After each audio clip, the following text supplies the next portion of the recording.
They said the park was closed forever, but some rides never stopped moving. Story 1. The sodium vapor lights of the city faded in the rear view, replaced by the absolute black of the forgotten valley. My hands were tight on the wheel. I'm an urban explorer, a documentarian of decay.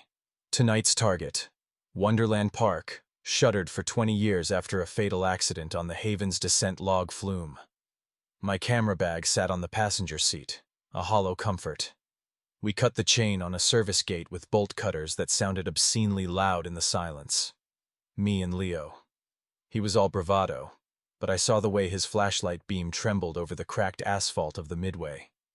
The place was a graveyard of joy. The skeleton of a roller coaster clawed at a starless sky. Faded clown faces on a game booth watched us with peeling, empty eyes. The air was thick with the smell of wet rust, rot, and something else. Something sweetly metallic, like old pennies. "Check the merry-go-round," Leo whispered, his voice swallowed by the vast emptiness. The carousel was a nightmare tableau. Horses with maniacal grins and milky glass eyes were frozen mid-gallop, their paint blistered and scarved with cobwebs. I reached out to touch one. Its flank wasn't cool, painted wood. It was faintly warm, pliant, like skin. I snatched my hand back, my heart hammering. "You're spooking yourself," I muttered, but the unease was a living thing in my gut. We found the entrance to the flume ride, a gaping tunnel mouth styled like a smiling whale, its paint now leprous and flaking. The darkness within was absolute. That coppery smell was stronger here, cloying, clinging to the back of my throat. The official report said a hydraulic failure, a dropped boat, 2 drowned teenagers. Leo ducked inside. "The water's still here," his voice echoed back, strangely flat. "Doesn't smell great." I followed, my boots scraping on the concrete platform. The black water was motionless, a stagnant oil slick reflecting our lights. And then I saw it. Not rubbish, not a discarded prop. Bobbing gently against the loading platform was a logboat. In it sat 2 figures, slouched together as if sharing a secret. My light hit them.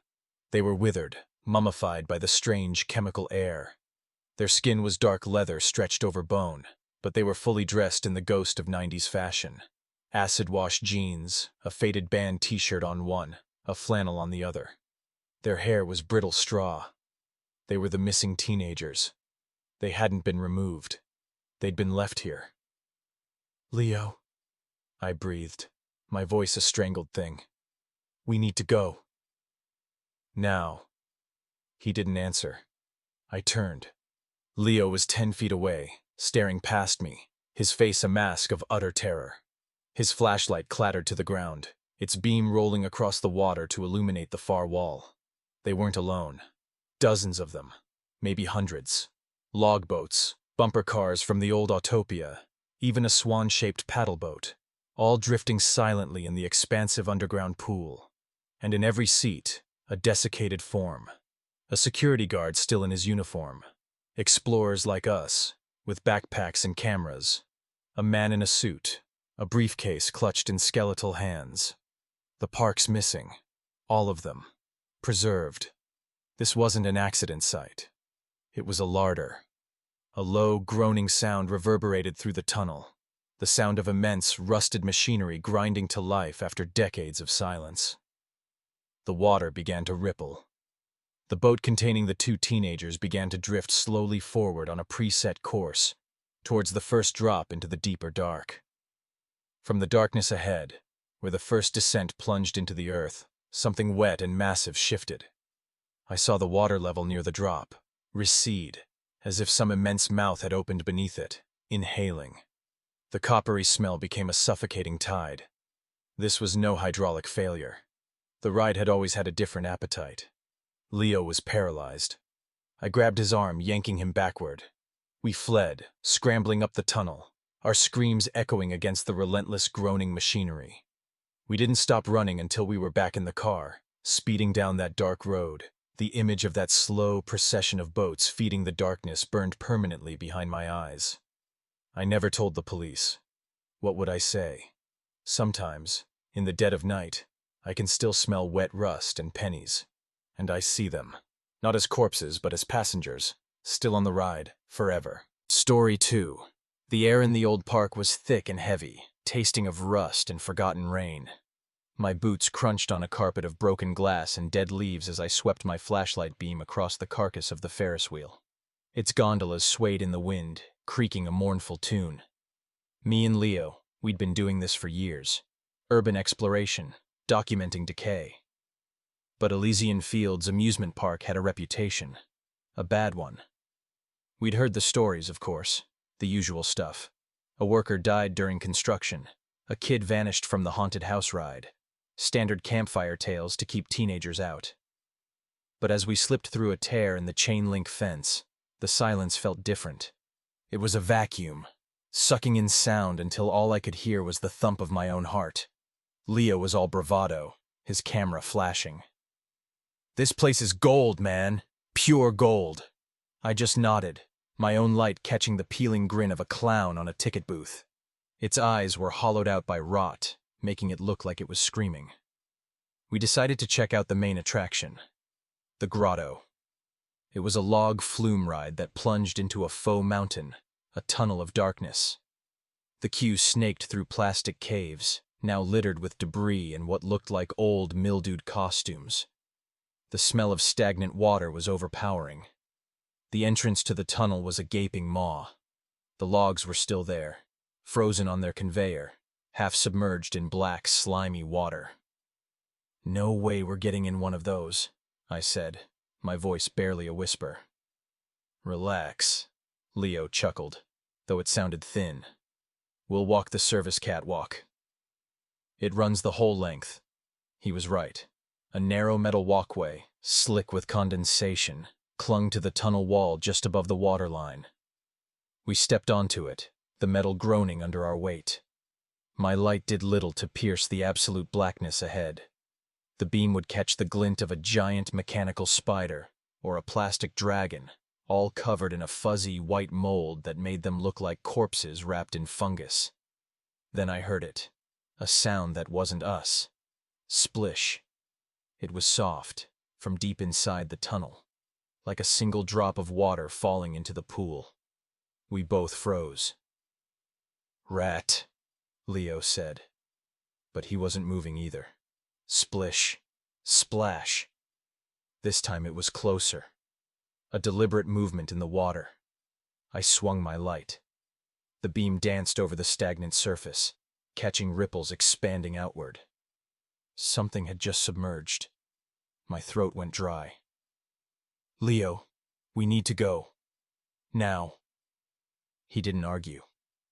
We started backing out. Our steps hurried. The metal walkway vibrated. That's when I felt it. A tremor, followed by a low, mechanical groan. A sound that shouldn't exist in a dead place. The conveyor belt beneath the water jerked to life with a scream of tortured metal. The logs began to move, sluggish at first, then with a purpose, churning the foul water. And with them, something else moved. Something that had been sitting dormant in the dark. A figure sat bolt upright in one of the logs ahead of us. It was a mannequin, a pirate meant to menace riders. Its jaw was unhinged, its paint blistered. As the log carried it toward us, its head rotated, the glassy eyes fixing directly on me. Then another sat up. And another. All along the tunnel, the mechanized props were awakening, their movements jerky and wrong, twisting to watch us pass. It was a malfunction. A short circuit. It had to be. But the logic was drowning in a rising tide of primal terror. We ran. The catwalk shuddered, pieces of rusted metal shaking loose. Behind us, I could hear the splashing getting louder, faster, keeping pace. I didn't dare look back. We burst out of the tunnel entrance, gasping the marginally fresher air, stumbling into the queue line. Leo was laughing, a hysterical, relieved sound. "Holy crap! Did you see that? The power must have kicked on." I bent over, hands on my knees, trying to vomit up my fear. That's when I saw it. My flashlight, shaking in my hand, illuminated the ground where we'd stood before entering the tunnel. There, in the thick dust and grime, were two sets of our footprints leading in, and one set of wet, barefoot prints, trailing out right beside them. Story 3. The rusted gates of Wonderland Park groaned a mournful welcome, a sound that perfectly echoed the desolation within. My flashlight beam cut through the thick, humid air, illuminating a scene of decay. We were urban explorers, drawn to the forbidden allure of abandoned places, and Wonderland, closed for 15 years after a string of incidents, was our latest obsession. My buddy Liam was a few steps ahead, his camera already whirring. "Creepy, right?" he whispered, his voice swallowed by the vast emptiness. The skeletal remains of roller coasters clawed at the bruised twilight sky, their tracks twisted like broken bones. A carousel, its painted horses chipped and faded, stood frozen mid-gallop, their glass eyes staring blankly into the darkness. We moved deeper, the silence broken only by our hushed breaths and the crunch of debris under our boots. The smell was a potent cocktail of damp earth, rust, and something else. Something vaguely coppery, like old pennies. We'd heard the stories, of course. Whispers of accidents, unexplained disappearances, and the lingering sense of unease that clung to the park like a shroud. We dismissed them as local folklore, the usual embellishments that surround any abandoned place. We decided to explore the Tunnel of Love, a ridiculous name for a structure that now looked more like a gaping maw. Inside, the air was colder, heavier. Water dripped somewhere in the inky blackness, each drop amplified into a startling splash. My flashlight beam danced over moss-covered concrete and the remnants of faded floral wallpaper. The little swan boats, once meant for romantic couples, were overturned, their interiors filled with stagnant black water. Liam, ever the thrill-seeker, decided to test one. "Bet this thing still floats," he chuckled, pushing it upright. As it bobbed precariously, a low, guttural sound echoed from deeper within the tunnel. It wasn't the drip of water, or the groan of settling metal. It was a wet, ragged sound, like something being dragged. My blood ran cold. "Liam, let's go." He ignored me, his eyes wide with a mixture of fear and fascination. "Did you hear that?" The sound came again, closer this time. A wet slap, followed by a series of choked gasps. My flashlight beam, trembling in my hand, swung towards the source. And then I saw it. At the far end of the tunnel, where the water pooled deepest, something was moving. It was long and pale, glistening in the faint light like a drowned thing. It had limbs, I think, but they moved with an unnatural, jerky rhythm. And the smell. The coppery smell intensified, thick and nauseating. Liam let out a strangled cry and scrambled backward, stumbling over an overturned boat. The thing in the water began to pull itself onto the slimy bank, its movements agonizingly slow, yet terrifyingly relentless. It wasn't a drowned person. It was something else, something twisted and wrong. The pale skin seemed to stretch too thinly over skeletal frames, and where its face should have been, there was only a puckered, gaping void. We didn't wait to see more. We turned and ran, our panic amplified by the echoing sounds of movement behind us.